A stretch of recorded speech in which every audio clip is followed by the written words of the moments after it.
A Escola de Atenas. A obra A Escola de Atenas é um afresco que sublinha uma arquitetura clássica, uma perspectiva central e uma união dos conhecimentos. Temos aqui tudo aquilo que é importante no Renascimento: domínio perfeito da representação do espaço, o domínio da cor, do corpo, o contraposto, luz, sombra, movimento, naturalismo, beleza, amor. E uma mensagem: que todos que estão aqui representados não são católicos. Isso são os ideais clássicos, no seu maior esplendor, reunidos nesta obra.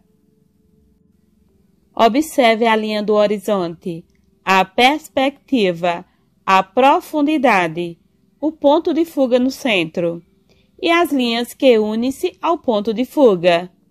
É a partir destas linhas, as que estão mais longe desenham-se figuras pequenas e as que estão mais perto desenham-se figuras maiores, criando assim profundidade. Esta obra é parte de uma sala do Vaticano, conhecida como os Quartos de Rafael, porque são quartos pintados por Rafael no Palácio Papal do Vaticano. E esta é apenas uma parte do afresco. Os Quartos de Rafael é uma das maiores atrações turísticas no Museu do Vaticano. Todos os quartos pintados por Rafael estão pintados do teto ao chão de afrescos. E essa é a sala mais famosa. Essa obra foi pintada no período do Alto Renascimento, o Cinquecento, e é com ela que termina o Renascimento italiano. Esta sala era dedicada ao conhecimento, um espaço de cultura, de aprendizagem. Rafael pintou os 4 cantos do conhecimento humano: a filosofia, que nesta época englobava também as ciências. Depois temos a teologia na parede oposta à filosofia, retratando questões relativas a Deus. Em outra parede, a poesia e a justiça. Essas eram as 4 áreas que simbolizavam o conhecimento humano, também simbolizadas por figuras alegóricas no teto. Na pintura do teto, Rafael recebe influências do trabalho de Michelangelo, que pintava ao lado da Capela Sistina. O Papa Júlio II foi um grande patrono das artes, porque trouxe ao Vaticano grandes pintores.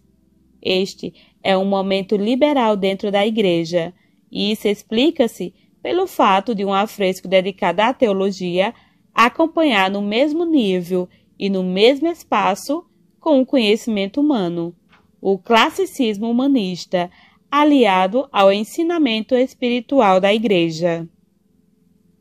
No centro da Escola de Atenas, o afresco representa a filosofia, representado por 2 grandes filósofos da antiguidade, Platão e Aristóteles, os quais estão cercados por outros grandes filósofos, pensadores e matemáticos. Platão é o mais velho. Platão foi o professor de Aristóteles, portanto ele está ao centro, segurando um dos seus livros, o Timeu. Aristóteles também segura seu próprio livro, a Ética. Esses 2 livros representam a filosofia contrastante. De um lado temos Platão, que interessava-se no etéreo, aquilo que não podia ser visto, que não faz parte da existência material. Para ele, esse mundo de aparência não é a verdade final. Existe outro domínio que é baseado na matemática, na ideia pura. Por outro lado, Aristóteles foca sua atenção naquilo que é observável, no real, no mundo físico. Por isso, ele aponta a palma da mão para baixo. Até as cores aqui discutem entre si. Platão usa vermelho e roxo. O roxo remete ao etéreo, ao ar, e o vermelho ao fogo. Nenhum desses 2 elementos tem peso. Aristóteles usa azul e marrom. são as cores da água e da terra. Esses dois elementos têm gravidade e peso. São ideias completamente diferentes. É como se o afresco tivesse dividido ao meio. Os filósofos do lado dos dois dão continuidade a essa divisão. Do lado de Platão, temos filósofos preocupados com a questão do ideal. Embaixo, à esquerda, vemos Pitágoras, o grande matemático antigo que descobriu as leis da harmonia na música e na matemática. E a ideia é que existe uma realidade que transcende aquela realidade que estamos a ver. Aqui Pitágoras está escrevendo em um livro. O jovem que segura a tábua está olhando para o homem com vestimenta muçulmana, que olha o que está sendo escrito por Pitágoras. Esse homem é Averroes, muçulmano que traduziu Pitágoras para o árabe, e sua obra chega à Itália via cruzadas, e são traduzidos para o latim e italiano. Rafael estuda Pitágoras através de Averroes. Do lado de Aristóteles, à direita, abaixo, vemos o Euclides, matemático grego e considerado o pai da geometria. Parece que ele está desenhando um diagrama geométrico para alguns alunos. Ele tem interesse na medição, que é a ideia do prático. Euclides é modelado a partir de um amigo de Rafael, o Bramante, um dos melhores arquitetos do Renascimento, e se inspirava na antiga arquitetura romana clássica. O espaço onde estão os personagens é um espaço clássico, com pilares, arcos romanos, um ambiente típico dos romanos. Aqui há uma mistura de conceitos, evidências, filósofos grego e uma arquitetura mais romana, mais prática. Na esquerda, do lado de Platão, temos a escultura de Apolo, deus do sol, da música e da poesia. À direita, do lado de Aristóteles, temos a deusa Atenas, deusa da guerra, da estratégia e da inteligência. Essa obra mostra sua oposição ao espírito medieval, em que o conhecimento era ignorado.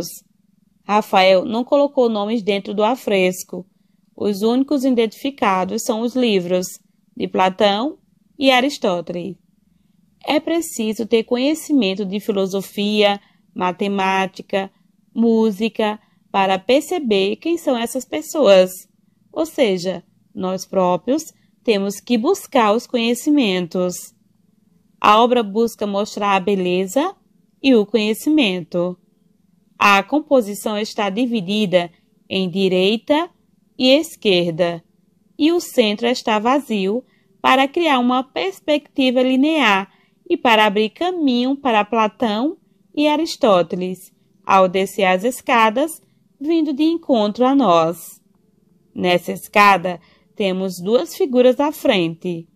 Do lado aristotélico, Diógenes, filósofo grego, também conhecido como Diógenes, o Cínico.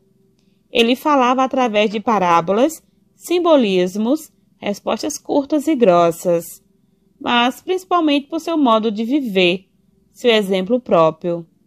Do outro lado platônico, temos Heráclito, conhecido como o Obscuro.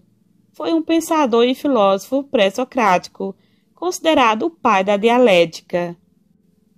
Aqui ele está a escrever sozinho, sem interagir com ninguém. Heráclito escreve sobre o bloco de mármore. Este filósofo é baseado na figura de Michelangelo.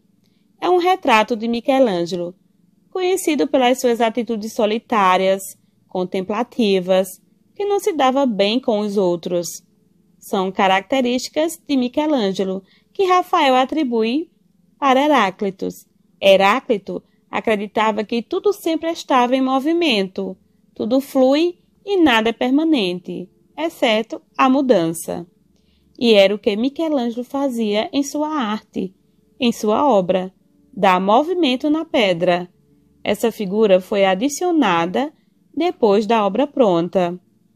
O Rafael se adicionou também na obra. É a figura de boina preta que nos olha. Rafael está junto de um grupo de astrônomos, incluindo Ptolomeu, cientista grego que falava sobre os movimentos dos planetas. Temos aqui também Zoroastro, nascido na Pérsia, é um profeta e poeta. Ele está a assegurar a esfera celestial. Rafael não se considera um artesão, mas um intelectual. Ele está aqui entre os melhores pensadores. É uma mudança como a arte é vista. A arte deixa de ser vista apenas como uma oficina de artesãos sem status social e passa também a ser considerada digna ao ponto de se igualar aos grandes mestres de todas as outras áreas. Rafael se inspira também na Última Ceia de Leonardo da Vinci. Aqui existe um movimento livre das figuras que estão dispostas em grupos. A própria ilusão da arquitetura é magnífica. As abóbadas abrem o espaço. Isso é um conceito romano. Os personagens aqui representados não eram cristãos, eram todos pagãos, porque eles faziam parte da cultura pré-cristã. É uma das pinturas mais famosas de Rafael. O Platão aqui representado é o Leonardo da Vinci. O Rafael se inspirou nas pessoas que ele conhecia para representar os homens da antiguidade. Continue a observar as imagens para descobrir os nomes das outras figuras e a inspiração de Rafael para fazê-las. Esse afresco é uma obra-prima de representar a verdade natural adquirida pela razão sob a abóbada arqueada de uma imensa basílica com um teto e pilastras lacunário, inspirado em Constantino, no Fórum Romano, decorada com estátuas de Apolo e Atenas, uma multidão de filósofos, sábios e alunos do passado, justamente com artistas e mecenas do Alto Renascimento. Esta é a obra que expressa o melhor de Rafael. Aqui ele insere o que há de melhor da cultura renascentista e celebra a filosofia por meio dos grandes nomes que até hoje permanecem na cultura ocidental. É uma homenagem à filosofia que revela a influência e a revalorização do pensamento clássico em vigor durante este período.